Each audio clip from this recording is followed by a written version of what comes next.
Hey everybody, it's Ron from Pick Dawgz, and this is Ron's Bank Shot Breakdown. We're going to go over 5 college basketball games for Wednesday, November 27th, 2024. Now, if you like this video, make sure to hit that thumbs up button and subscribe. Put those college basketball picks in the comment section below. And if you're looking for my best bets, the games I like the most in college basketball and other sports, you can find those at the premium picks tab at pickdawgz.com. There's also a link in the description. Alrighty, here we go. Here are the games for Wednesday in college basketball. First up, it's Louisville and Indiana. This one, 12 p.m. Eastern on ESPN. This is for the Battle for Atlantis non-conference tournament in the Bahamas. And these are two teams looking for a big win here after disappointing seasons last year, not making the tournament. They definitely had big expectations this season. Pat Kelsey takes over in Louisville. They bring in a ton of transfers with a lot of D1 experience. The roster looks very, very strong, and it's a deep roster as well. While Indiana, they entered the season right around 40th in the country in KenPom. They are 4-0 to start the year. They have the nice win against South Carolina. I do think Louisville's been more battle-tested. They had that game against Tennessee. We know Tennessee, yes, it was a 22-point win for the Vols in that game, and it looks rough on paper, but Tennessee went on to crush Baylor by 15 points recently, took care of business against Virginia by 22 points, so that loss looking less and less shameful for Louisville. And I think Louisville, shot quality-wise, they're already there. They're doing a good job on both sides of the ball. They're playing that signature Pat Kelsey fast-paced offense, 20th in the country in average possession length. They're forcing a ton of turnovers. So there might be a little bit of a volatile team right now, but I actually like what I'm seeing from Louisville, and I do think they're more battle-tested with that game against Tennessee, with that last game against Winthrop. While, the Indiana game against South Carolina, it's a top 100 team, but it's also a South Carolina team that lost to North Florida at the beginning of the year. Indiana's turning the ball over right around 19% of their possessions, which in a neutral site game against a team like Louisville that's forcing a ton of turnovers is definitely a concern. I like Louisville in this game. I think they win this one and by a good margin as well, so I'm going to take Louisville in this game. Next up, it's Morgan State and UMBC. This one, 12 p.m. Eastern on ESPN+. Yeah, I was really impressed with UMBC in its last game against Howard. That was a game that was really close for about 35 minutes. It was back and forth. Both teams went on mini runs in that game, but at the end, UMBC went on a big run. They ended up winning that game by 18 points.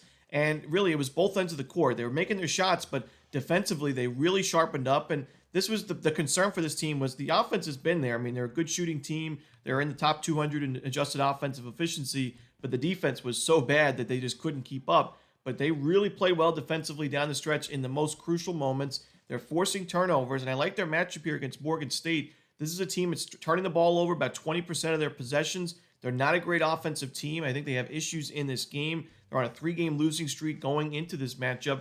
And you got to remember, this is a revenge game for UMBC. They lost to Morgan State last year outright. This is a regional rivalry game, so that revenge game matters even more. I think UMBC is a much better team here, and we see Vermont struggling a little bit in non-conference play this season. They've been, dominant in this conference the last few years. It opens the door for teams like Bryant and UMBC to make some noise in conference play when we get there, but I like UMBC in this one at home.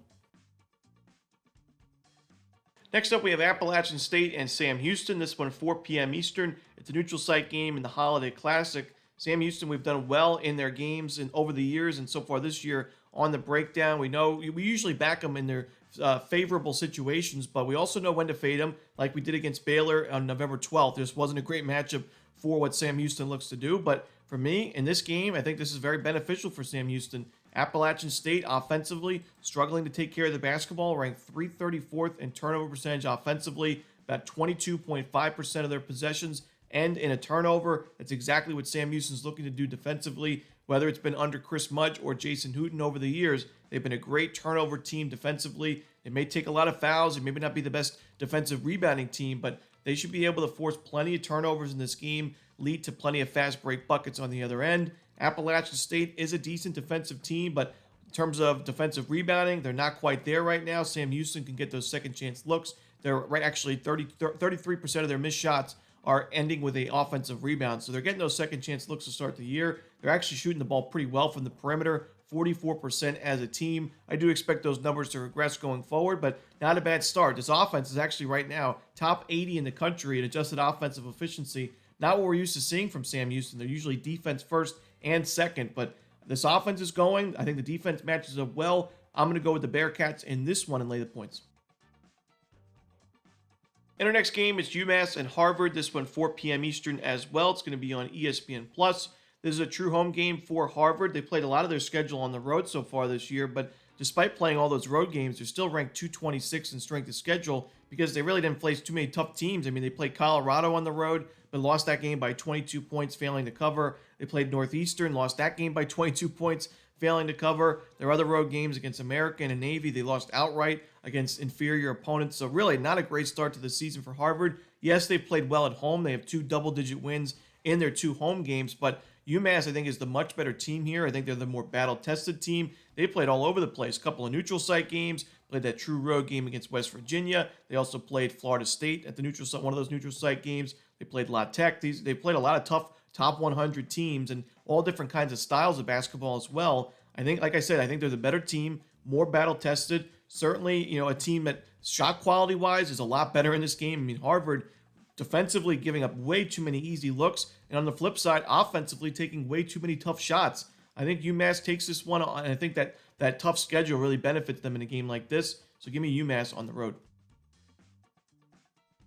And the final game we're going to talk about for the Wednesday card, it's Oklahoma and Providence. This one 5 p.m. Eastern on ESPN. Another game in that battle for Atlantis tournament. So a neutral site game in the Bahamas. This is an interesting game because both of these teams are undefeated to start the season. They're combined 9-0, but they played absolutely nobody. They played a very weak strength of schedule, 363rd and 360th in strength of schedule. All home games against teams outside of top 250 in KenPom. This game, without a doubt, is both of these teams' biggest test of the season.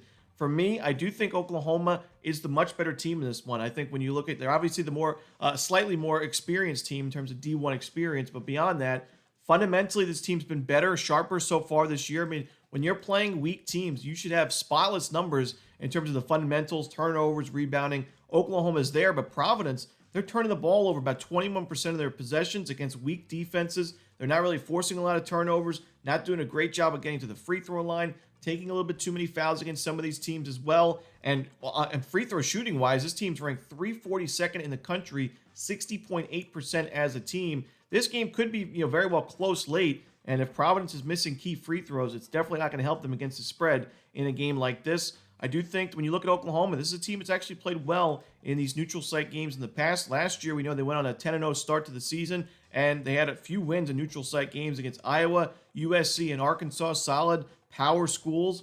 I like their chances in this game. I'm going to go with the Sooners at the neutral site. And that's it. Those are the games for Wednesday in college basketball. Hope you enjoyed this video. If you did, don't forget to hit that like button and subscribe and put those college basketball picks in the comment section below. Again, if you're looking for my best bets, you can find those at Pickdawgz Premium. As always, this is Romanelli. Good luck.